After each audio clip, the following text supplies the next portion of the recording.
जब इस तरह की खबरें आ रही थी कि कई सीटों पर बीजेपी कमजोर पड़ रही थी, पूर्वांचल की बहुत सी ऐसी सीटें थी, तब अमित शाह को जानबूझकर उन सीटों पर अलग अलग भेजा गया। खुद अमित शाह उन तमाम पूर्वांचल की सीटों पर गए और वहां संगठन को, मैं अगर ये ईडीएम इस्तेमाल कर सकती हूं, उन्होंने संगठन और कार्यकर्ताओं पर डंडा चलाया कि अगर सीट से नेगेटिव रिपोर्ट आई। बात आप पूरी करेंगे। नितिन गडकरी जी कुछ कह रहे हैं। भ्रष्टाचार और महंगाई से लोग त्रस्त थे और नरेंद्र भाई के नेतृत्व में एनडीए के हमारे पूरे पार्टियों के साथ लोगों के मन में एक अपेक्षा निर्माण हुई कि देश का भविष्य ये बदल सकते हैं और इसीलिए लोगों ने हमको वोट दिया है। बहुत अच्छे वोट दिए और बहुत अच्छे मार्जिन से जीते हैं। हम सुखी, समृद्ध और संपन्न और शक्तिशाली हिंदुस्तान बनाएंगे जो भय, भूख, आतंक और भ्रष्टाचार से मुक्त होगा।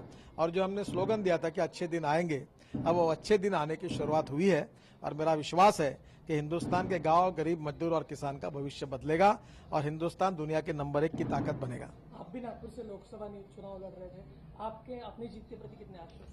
मैं पूरा अभी तो काफी अच्छे लीड पर हूं और 1 लाख से ज्यादा वोटों से लीड पर हूं और मैं अच्छे मार्जिन से चुनाव जीत रहा हूं और इसका मुझे बहुत खुशी है और मैं नागपुर की जनता का भी बहुत बहुत अभिनंदन करता हूं, उनको भी बहुत बहुत धन्यवाद देता हूं। एनडीए साफ बहुमत की ओर आगे बढ़ रहा है और कोई दलों को साथ मिलेंगे?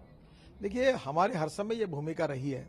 वैसे एनडीए बहुमत है, मिला है हमको और शायद बीजेपी को अपने ताकत पर भी बहुमत मिल जाएगा। फिर भी हम हमारे साथ जो आएंगे उनको साथ लेकर देश के भविष्य के लिए, देश के विकास के लिए सब लोग मिलकर आगे काम करेंगे, यही हमने तय किया। आप दिल्ली कब जा रहे हैं? मैं कल सुबह जाऊंगा।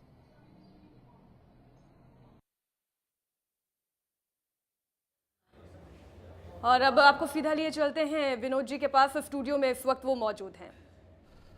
धन्यवाद मीनाक्षी। और जैसा कि आप सब जानते हैं, सभी सीटों के रुझान आ चुके हैं और 320 सीटों पर एनडीए आगे चल रहा है। भारतीय जनता पार्टी ने अपने दम पर बहुमत हासिल कर लिया है। ये 30 साल में पहली बार है जब किसी भी एक दल की सरकार, किसी भी एक दल ने लोकसभा में बहुमत हासिल किया हो। आप एक एक करके सभी राजनीतिक दलों के हम आंकड़े आपको दिखा रहे हैं। एआईएडीएमके ने तमिलनाडु में बहुत अच्छा प्रदर्शन किया है। आरजेडी ने 10 सीटें ली हैं, ये भी अच्छा प्रदर्शन कहा जाएगा। जनता दल यूनाइटेड नीतीश कुमार को सिर्फ 4 सीटों में नीतीश कुमार आगे चल रहे हैं। ये बिहार से रुझान हमारे पास आया है और साथ ही साथ ममता बनर्जी ने चमत्कार किया है। तृणमूल कांग्रेस 31, उत्तर प्रदेश में मुलायम सिंह के लिए बहुत बड़ा झटका, मायावती के लिए उससे भी बड़ा झटका। मायावती सिर्फ 3 सीटों पर मायावती आगे चल रही हैं। नरेंद्र मोदी, भारतीय जनता पार्टी 290 से भी ज़्यादा सीटों पर भारतीय जनता पार्टी आगे चल रही है। कांग्रेस 56 सीटें, आम आदमी पार्टी को सिर्फ 2 सीटों पर बढ़त हासिल है।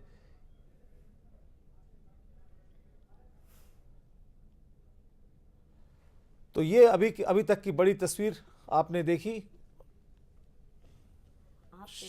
शंभुनाथ जी, ये उत्तर प्रदेश में हम पहले भी चर्चा कर रहे थे, मायावती को सिर्फ 3 सीटें, मुलायम सिंह को सिर्फ 10 सीटें।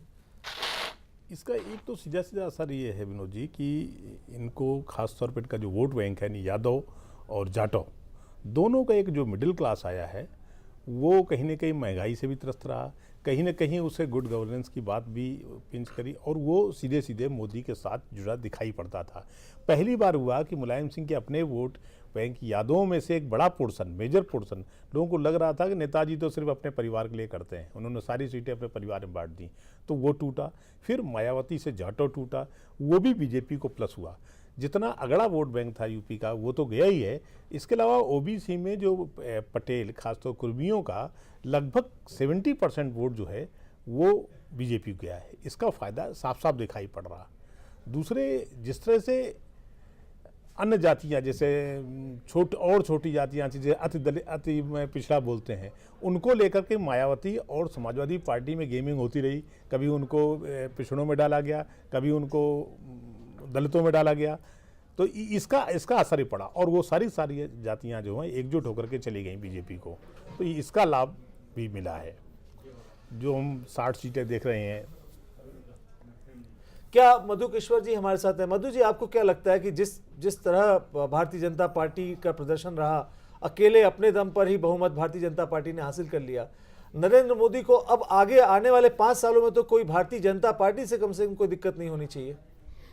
देखिए, भारतीय जनता पार्टी में जो इनके अंदरूनी विरोधी रहे हैं वो इनको तंग करते रहेंगे, जैसे केशु भाई करते रहे, जैसे अंदरूनी आपने खुद देखा पांड्या जी, गुजरात में ऐसा नहीं हुआ।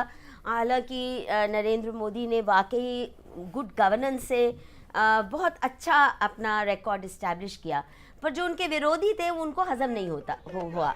और वैसे ही दिल्ली में भी कुछ लोग रहेंगे, बट मुझे लगता है जो असली ऑपोजिशन मिलेगी, constructive opposition, creative opposition Narendra Modi को, वो मिलेगी उन लाखों लोगों से जो अपने आप सेल्फ अपॉइंटेड एम्बेसडर बन के नरेंद्र मोदी के कॉल पर ये चुनाव लड़े हैं। मिशन 272, कैग वॉलंटियर्स, कितने नामों फॉर पीएम, लाखों लोग खुद ही जुट पड़े और वो वायदा खिलाफी नहीं होने देने वाले।